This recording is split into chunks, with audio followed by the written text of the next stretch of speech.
कई दिन से मेरी लुगाई मेरी बात पर ध्यान नहीं दे रही थी, कान नहीं दे रही थी, और देती तो इस कान से सुन करके उस कान तक निकाल देती। तो मैं इलाज के लिए सरकारी अस्पताल गया। वहां एक डॉक्टर से दिखने वाले आदमी से मैंने पूछा, सर आप कान के डॉक्टर है? बोले हाँ, हम बहुत काम के डॉक्टर है, बताइए। मैंने कहा सर मेरी बीबी ऊंचा सुनती है, कोई इलाज बताइए। बोले दिल्ली ऊंचा सुनती है, छत पे जाके चिल्लाइए। चुप हो जा, सातवीं फेल। अरे मैंने कहा सर मजाक मत करो, बीबी कम सुनती है। बोले यार ऐसी बीबी तो बड़े भाग्य से मिलती है, मेरी वाली तो मेरी बिल्कुल ही नहीं सुनती है। अरे मैंने कहा सर उसके श्रवण की समस्या है। वो बोले मैं समझ गया, श्रवण की समस्या बहुत गहरी है।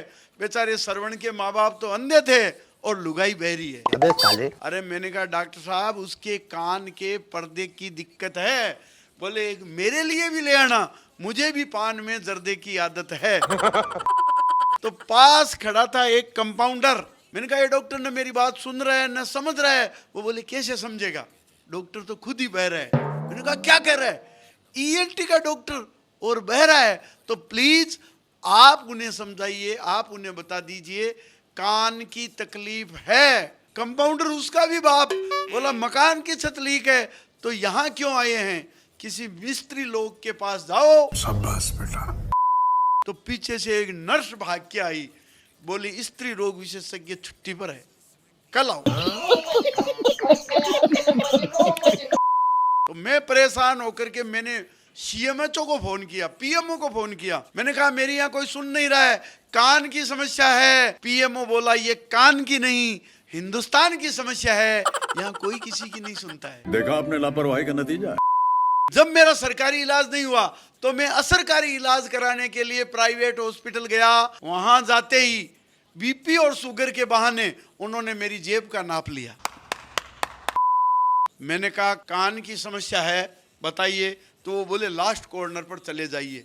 मैंने वहां डॉक्टर को जाकर के पूछा, मैंने कहा सर बीबी ऊंचा सुनती है कम सुनती है, आप इलाज बताइए। बोले बिल्कुल कर देंगे, आप ये बताइए कि आपकी बीबी कितनी दूर तक सुन सकती है और इलाज ले जाइए।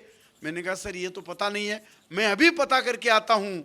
तो मैं ये जानने के लिए कि मेरी घरवाली को कितनी दूर से साफ सुनाई देता है, मैं घर आया, आकर के गेट पर जोर से चिल्लाया। मैंने कहा क्या कर रही हो? कोई जवाब नहीं आया। मैं घर के अंदर गया, अंदर जाकर के मेन गेट के पास जाकर के जोर से फिर चिल्लाया क्या कर रही हो? फिर जवाब नहीं आया। मैं रसोई के पास जाके चिल्लाया क्या कर रही हो? फिर कोई जवाब नहीं आया। मैं एकदम रसोई में अंदर जाके उसके कान के पास जाके चिल्लाया क्या कर रही हो? वो बोली 4 बार कह दिया ना सब्जी काट रही हूँ।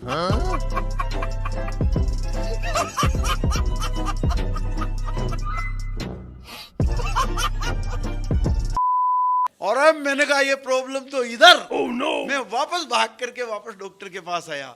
मैंने कहा डॉक्टर साहब प्रॉब्लम इधर है, इलाज बताइए।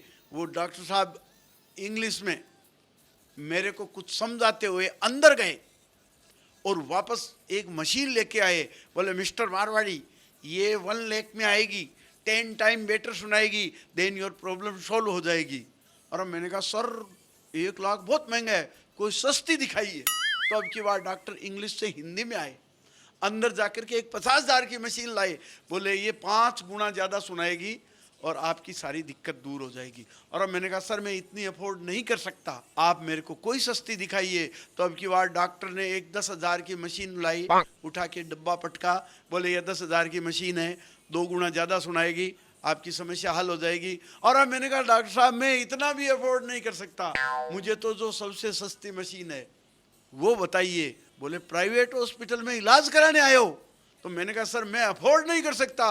तो डॉक्टर साहब ने अब की बार एक कंपाउंडर को बुलाया, वो एक डिब्बा लेके आया, मेरे को कहा ये 200 रुपये में आएगी, आप इसे ले जाइए। मैंने कहा सर इसकी विशेषता तो बताइए। बोले इस पे दान दीजिए जरा, इसकी डिटेल इसकी जानकारी बताने के 500 रुपये एक्स्ट्रा। और मैंने कहा 200 की मशीन 500 रुपये एक्स्ट्रा, कोई बात नहीं लीजिए बताइए ये इसमें क्या विशेषता है। बोले ये देख कोई मशीन वशीन कुछ नहीं है, ये जो कान के सुनने की मशीन होती है ठीक वैसा ही खिलौना है, पर तू जब इसे खुद कान के लगा के डोलेगा तो अगला आदमी तेरे को बहरा समझ के अपने आप जोर से बोलेगा।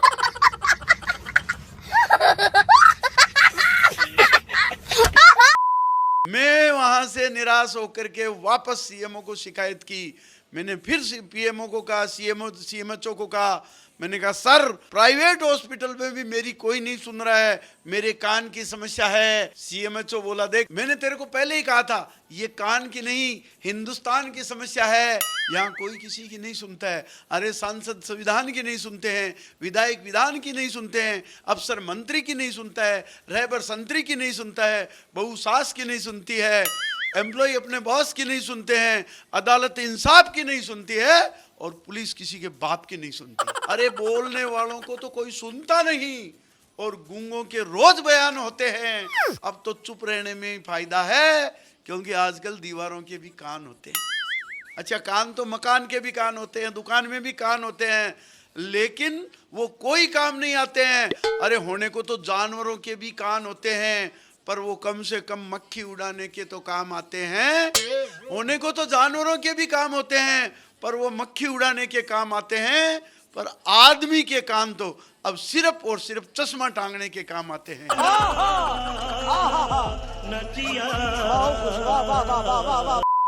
अगर आपकी लुगाई भी आपकी बात नहीं सुन रही है तो मेरी कविता को कान लगा के सुने और कैसी लगी है मुझे शेयर करके कमेंट करके बताएं।